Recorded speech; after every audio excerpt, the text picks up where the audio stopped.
Lahat na lang inagaw mo eh. Si Zef, yung basketball team.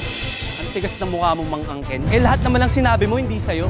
O baka gusto mo maging prinsipe ng Maka. Prinsipe ng kadiliman mas bagay sa'yo dahil puro panloloko lang alam mo. Tado ka! Uy! Paniyaw na! Ikaw na mahal ni Zef! Pagtapos ka sa'yo, mangihiram ka ng mukha ng aso! Hoy! Ano? Ang lakas ng loob mo! Bakit mo sinaktan yung tunay kong anak? Sino ka, ha? Nagsisisi ako na tinuring kitang anak. Wala kang kwentang tao. Umalis ka dito. Nang makita kahit kailan, lumayas ka! Ano na naman ba ang ginawa mo? Ako? Ako pa talaga ako! Di ba ikaw? Pinaing mo para lokohin si Miss Chinchin. Tita, ginulo mo yung buhay ko. Lahat na lang pinagtatawanan ako. Wala na akong mukhang iharap. Tita, ayoko na. Sasaktan na ako eh. Wala na nagmamahal sa akin. Mabuti pang mawala na lang ako dito.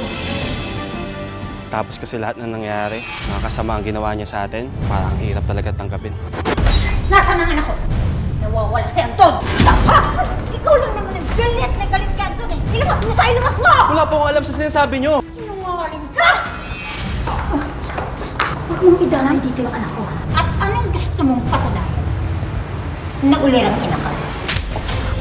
24 hours nang nawawala si Anton. Kaya considered siyang missing person. At ayon sa preliminary investigation namin, minakaaway siya at ang kanyang grupo, laban pa sa isa pang grupo na estudyante dito. Sila po. Ano mukha niyo? Anong ginawa mo ng Yatris ng anak? Naglaro po kami ng basketball kasama sila siya. Congrats ha?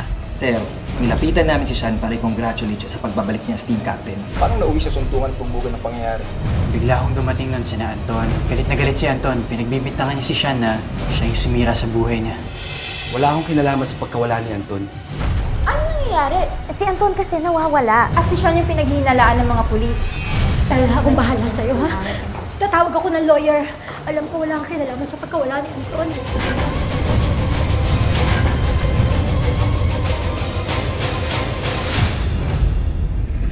Chef, magsabi ka sa akin ng totoo.